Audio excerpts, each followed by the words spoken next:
मित्रांनो, आपल्या महाराष्ट्रामध्ये गणपती बाप्पाचे आगमन झाले की 1.5 दिवसानंतर, 5 दिवसानंतर, 7 दिवसानंतर किंवा अनंत चतुर्दशीला बाप्पाचं विसर्जन होतं। परंतु नवी मुंबईमधील श्री शरद पदू म्हात्रे यांच्या घरच्या गणपती बाप्पाचे विसर्जन चक्क 21 दिवसानंतर करण्यात येतं। एकत्रित कुटुंब पद्धतीचे एक उत्तम उदाहरण म्हणावं लागेल। सगळे भाऊ बहिणी चुलते एकत्र येऊन हा उत्सव साजरा करीत असतात। विसर्जनामध्ये सगळ्या बहिणींनी एकत्र येऊन खेळलेली फुगडी खरोखर बघण्यासारखी होती। चला तर पाहूया 21 दिवसाच्या गणपती बाप्पाची कहाणी। अशोक पाटील, मी 24 तास, नवी मुंबई।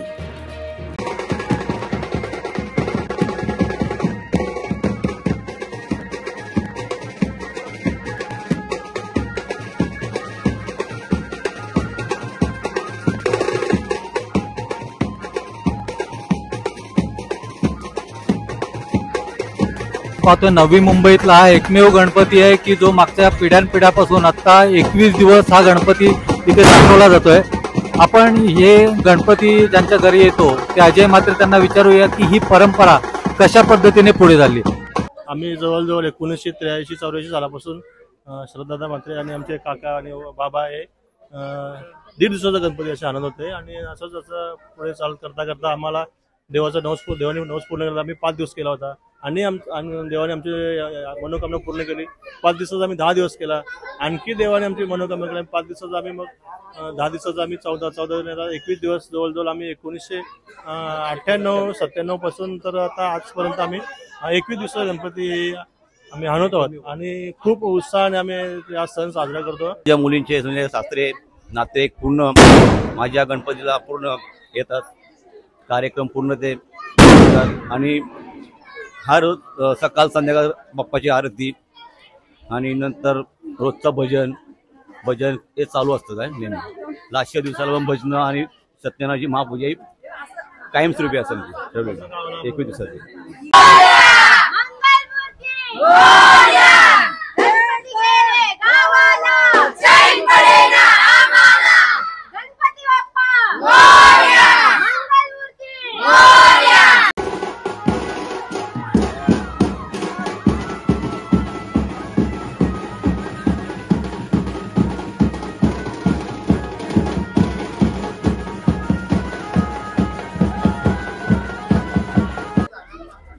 या आम्ही जे गणपती तुम्ही म्हणता जे गणपती तुम्ही असे घरात का फिरवता, त्याचं कारण एकच आहे की जसे आमचे 21 दिवस इथे खालच्या मजल्यावर जसे साजरे होतात, रोज आनंदात खुशीत जातात, तसेच आमच्या सर्वांच्या वरती बी जे आमचे मजले आहेत ते त्या मजल्यान पण हर घराघरात त्या दिवशी असंच साजरं सण म्हणजे सुखाचं दिवस जावं आनंदाचं, हीच त्याच्या मागची मनोभावना आहे।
तर मित्रांनो, जर तुम्हाला आमचा व्हिडिओ आवडला असेल तर आमचं चॅनल सबस्क्राईब करा, लाईक करा, शेअर करा आणि बाजूला असलेला बेल आयकॉनवरती प्रेस करा, जेणेकरून तुम्हाला आमच्या चॅनल्सच्या सगळ्या अपडेट्स प्राप्त होतील।